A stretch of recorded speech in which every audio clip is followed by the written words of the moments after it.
आप जानते हैं कि फुल क्रीम मिल्क में सिर्फ 4 से 6% ही फैट होता है। इसका मतलब 1 लीटर प्योर घी के लिए कम से कम 20 से 25 लीटर दूध लगता है। इसके आधार पर आप खुद पता लगा सकते हैं कि बाजार से आप जो घी खरीद रहे हैं वो कितना प्योर है। किमोज किचन घी बनाने के लिए न तो इम्पोर्टेड बटर ऑयल का इस्तेमाल करता है, ना ही क्रीम ब्लेंड्स का। किमोज किचन का वादा है कि कभी भी अपना घी बनाने के लिए आसान और सस्ती मेथड्स का इस्तेमाल नहीं करेंगे। आपको हम बिलोना मेथड का 100% प्योर और A2 घी ही देंगे, वो भी किफायती दामों में। ऑर्डर करने के लिए दिए गए नंबरों पर संपर्क करें।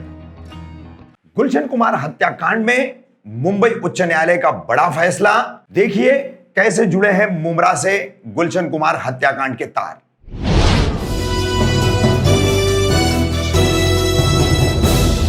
रफीक कामदार, हिंदुस्तानी रिपोर्टर में आपका स्वागत है। 1 जुलाई 2021 को मुंबई उच्च न्यायालय के 2 न्यायाधीशों की बेंच ने, जस्टिस साधना जाधव और NR बोरकर, इनकी बेंच ने सरकार और आरोपियों द्वारा सजा के खिलाफ जो अपील फाइल की गई थी उस पर बड़ा फैसला सुनाया है। आपको बता दें, सबसे पहले गुलशन कुमार हत्याकांड क्या है। टी सीरीज कंपनी के मालिक गुलशन कुमार, जो कि बॉलीवुड में एक जानी मानी हस्ती थे, ऑडियो कैसेट्स और वीडियो कैसेट्स में भी उनका उस वक्त अच्छा खासा दबदबा था। ऐसे कैसेट किंग गुलशन कुमार की 12 अगस्त 1997 में मुंबई के उपनगर जुहू के जीत नगर स्लम में दुर्गा देवी का मंदिर है, वहां पर हत्या कर दी गई थी। बता दें कि यहां पर जो दुर्गा देवी का मंदिर है ये काफी छोटा था और मृतक गुलशन कुमार दुर्गा देवी के बड़े ही भक्त थे और उन्होंने अपने खर्च से इस मंदिर को आलीशान बनवाया था।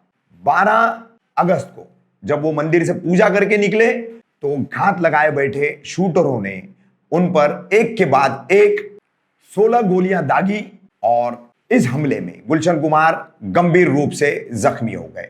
जख्मी अवस्था में मंदिर से सटे कुछ झोपड़ों के लोगों से उन्होंने मदद लेनी चाहिए, लेकिन लोगों ने अपने दरवाजे बंद कर दिए। उठ करके थोड़ा चलने के बाद गुलशन कुमार गिर पड़े और फिर उनकी मौत हो गई।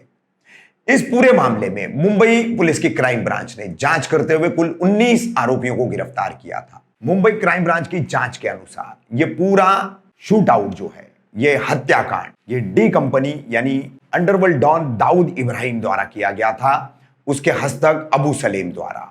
उस वक्त अबू सलेम डी कंपनी से ही जुड़ा हुआ था। ऐसा भी बताया जा रहा है कि हत्या से पहले गुलशन कुमार को फिरौती के लिए, हफ्ता वसूली के लिए कई कॉल आए थे, लेकिन उन्होंने हफ्ता या फिरौती देने से साफ तौर से मना कर दिया था। वहीं जांच में एक और एंगल सामने आया था पुलिस द्वारा कि टिप्स कंपनी के जो मालिक रमेश तौरानी, वो भी इस हत्याकांड में एक साजिशकर्ता के रूप में शामिल थे और उन्होंने इस हत्या को अंजाम देने के लिए 25 लाख रुपए का भुगतान हत्याकांड में शामिल हुए शूटरों को और अन्य लोगों को दिया था। दूसरे एक म्यूजिक डायरेक्टर, जैसे कि अपने दौर में ये जोड़ी बड़ी ही प्रख्यात थी, बड़ी ही फेमस थी, नदीम श्रवण की जोड़ी। फिल्म साजन के गाने अगर आप सुनेंगे तो नदीम श्रवण कौन है आपको पता चल जाएगा। नदीम अख्तर सैफी, जो इस हत्याकांड के बाद फौरन भारत छोड़कर इंग्लैंड चले गए और बाद में उनका प्रत्यर्पण वहां से हो नहीं पाया, एक्स्ट्राडिशन ट्रीटी जो है वो हो नहीं पाई, इसलिए मुंबई पुलिस नदीम अख्तर सैफी को इस अपराध में आरोपी नहीं बना पाई। अब आइए हम आपको बताते हैं 1997 में गुलशन कुमार हत्याकांड के तार मुमरा से कैसे जुड़े हुए हैं। तो गुलशन कुमार हत्याकांड में सबसे सक्रिय भूमिका निभाई थी मुमरा में अमृतनगर स्थित इंशानगर और शरीफा रोड पर रहने वाले मर्चेंट परिवार के 3 भाइयों ने, अब्दुल रऊफ दाऊद मर्चेंट, अब्दुल रशीद दाऊद मर्चेंट और इम्तियाज मर्चेंट। पकड़े गए 19 अपराधियों में से ये 3 भाई थे जिनके खिलाफ मुंबई के सेशन कोर्ट में बाकायदा मुकदमा चला और मुकदमा चलने के बाद मुंबई सेशन कोर्ट ने सिर्फ अब्दुल रऊफ दाऊद मर्चेंट को उम्र कैद की सजा सुनाई और 18 लोगों को निर्दोष बरी कर दिया सबूतों के अभाव में। यह फैसला आया था मुंबई सेशन कोर्ट द्वारा वर्ष 2002 में। अब्दुल रऊफ दाऊद मर्चेंट जेल में ही था। जेल में से पैरोल पर छूटने के बाद वो मुमरा के अपने इंशानगर स्थित भाई भाभी के घर पर आया। भाभी ने उसकी जमानत दी थी पैरोल के लिए। उसके बाद अब्दुल रऊफ दाऊद मर्चेंट पैरोल पे ही बाहर रहने के दौरान यहां से भाग निकला और सीधा भारत बांग्लादेश की बॉर्डर पे पहुंचा, जहां पर बांग्लादेश पुलिस द्वारा उसको गिरफ्तार किया गया और फिर से उसका भारत को प्रत्यर्पण किया गया, भारत के हवाले किया गया।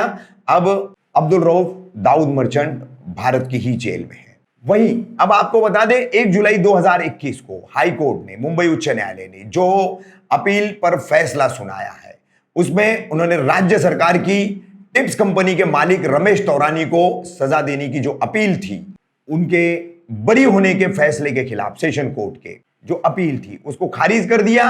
मगर दूसरी तरफ सिर्फ और सिर्फ अब्दुल रऊफ दाऊद मर्चेंट की सजा को बरकरार रखते हुए उसके छोटे भाई अब्दुल रशीद दाऊद मर्चेंट को भी दोषी पाते हुए उसको भी उम्र कैद की सजा सुना दी है। अब्दुल रशीद दाऊद मर्चेंट को मुंबई सेशन कोर्ट जज थाइलियानी ने जो है निर्दोष सबूतों के अभाव में बरी किया था, मगर अब मुंबई उच्च न्यायालय की इन दोनों न्यायाधीशों की बेंच ने उसे भी दोषी मानते हुए उसे अगले 1 सप्ताह में शिवड़ी कोर्ट या डीएन नगर पुलिस स्टेशन की हद में इसकी पूरी जांच हुई थी इस हत्याकांड की। इन 2 जगहों में जो है उसे 1 सप्ताह के अंदर सरेंडर होने के लिए कहा है। अगर वो सरेंडर या आत्मसमर्पण नहीं करता है तो उसके खिलाफ नॉन बेलेबल यानी गैर जमानती वारंट निकाला जाएगा। अब्दुल रशीद मर्चेंट फिलहाल मुमरा में ही अमृतनगर स्थित इंशा नगर में अपने परिवार समेत रहता है और पिछले लगभग 2-2.5 वर्षों से वो लगातार बीमार चल रहा है, ऐसा उसके पारिवारिक सूत्रों का कहना है। टीबी की बीमारी थी, बवासीर का हाल ही में ऑपरेशन हुआ है अब्दुल रशीद मर्चेंट का और फिलहाल बिस्तर पर ही है अब्दुल रशीद मर्चेंट। कौन है अब्दुल रशीद मर्चेंट, उसकी तस्वीर भी हम आपको सभी के साथ दिखा रहे हैं। गुलशन कुमार हत्याकांड देश का बहुचर्चित हत्याकांड, पूरी दुनिया में इस हत्याकांड की गूंज हुई थी। अबू सलेम द्वारा यह कांड करवाया गया था डी कंपनी के लिए। अब अब्दुल रशीद मर्चेंट की पत्नी शाहीन मर्चेंट से हमारी बात हुई, उन्होंने कहा वकील से बात होने के बाद ही हम बात कर पाएंगे क्या कहना है क्या नहीं कहना है। बहरहाल 1997 में 12 अगस्त को मुंबई और समूचे देश को दहला देने वाला ये जो हत्याकांड हुआ था, उसका किस तरीके से मुमरा से तार जुड़ा हुआ है, किस तरीके से मुमरा में रहने वाला मर्चेंट परिवार उसमें सक्रिय शामिल था। पहले सबसे बड़े भाई को उम्र कैद की सजा, अब अपील के दौरान दूसरे नंबर के भाई अब्दुल रशीद को उम्र कैद की सजा। वहीं तीसरे नंबर का भाई जो था इम्तियाज, उसे सेशन कोर्ट ने भी बरी किया था और अब हाई कोर्ट ने भी उसे बरी ही किया है। तो इस तरह से 1997 से लेकर वर्ष 2021 तक गुलशन कुमार हत्याकांड अभी भी गूंज रहा है और अभी भी उसके तार मुमरा से जुड़े हुए हैं।